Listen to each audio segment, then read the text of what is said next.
jailbreak. There were procedural failures and missed notifications. Republicans work late on Trump budget. We are right on track to deliver. Thinning field for cheaper weight loss drugs. Pray that other people can have access to this.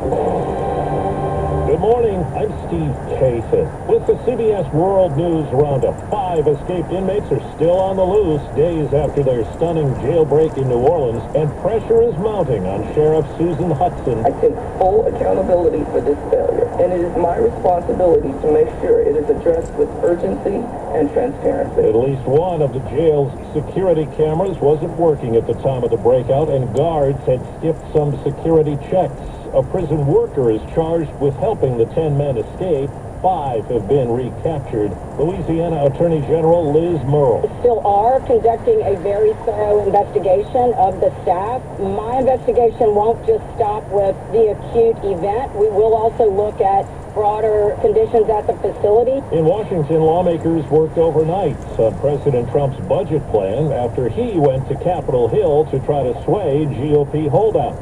CBS's Jared Hill. Just after 1 a.m. in Washington, the House Rules Committee gavelled in to consider the Republicans' massive budget package, clearing the committee the final hurdle before heading to the full House for a vote. We're here to finish the job. Why are you trying to ram it through in the dead of night? The bill would make the president's 2017 tax cuts permanent. It works in his campaign promises of no taxes on tips and overtime. The measure also increases spending on national security while making cuts to Medicaid, food stamps, and clean energy subsidies. House Speaker Mike Johnson is confident his caucus will pass it. We are right on track to deliver. The president said the bill also includes initial funding toward the construction of his $175 billion Golden Dome defense project. The Golden Dome will be capable of intercepting missiles even if they are launched from other sides of the world and even if they are launched from space. His family says 9-term Virginia Democratic Congressman Jerry Connolly died this morning at his home. He had cancer and was 75. The FAA is ordering flight cuts for the next few weeks at Newark Airport to reduce congestion.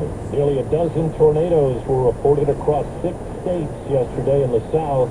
CBS's Nicole Valdez is in Alabama. The National Weather Service says they saw at least one tornado move through parts of the Huntsville area. Trees lying in the middle of the streets, and in some cases, homes with siding ripped off and bricks littering the lawn, all while golf ball-sized hail pelted the area. The Justice Department is investigating former New York Governor Andrew Cuomo. The Democrat is a leading challenger to New York City Mayor Eric Adams. Adams faced criminal charges until the Trump administration dropped them. CBS's Scott McFarland says it comes after sharp criticism from House Republicans. They allege he had lied to lawmakers last year when he testified he'd not been involved in drafting and editing a state report in 2020 that vastly underestimated the number of nursing home deaths in New York. The spokesperson for Cuomo says the former governor testified to the best of his recollection. He went on to call this probe lawfare and election interference. Former President Biden's office says he only learned about his cancer diagnosis last week and last had a blood test for the disease 11 years ago. CBS's Nancy Cordes. They're saying that because President Biden didn't get a PSA test while he was president, there was no possible way to know prostate cancer was potentially growing or metastasizing. Many men over the age of 75 don't get that test every single year. It's 4 minutes after the hour. Well, that's today's news. It's 54 degrees in Vallejo, California. I didn't hear any good news, did you? I didn't think so. I guess it's all about perspective. The glass is half full. Well, as always, I'd like to thank you again for coming along with me on these Dash Cam News adventures. You know the drill. Peace, love, and all that hippie jazz. Bye-bye, everybody.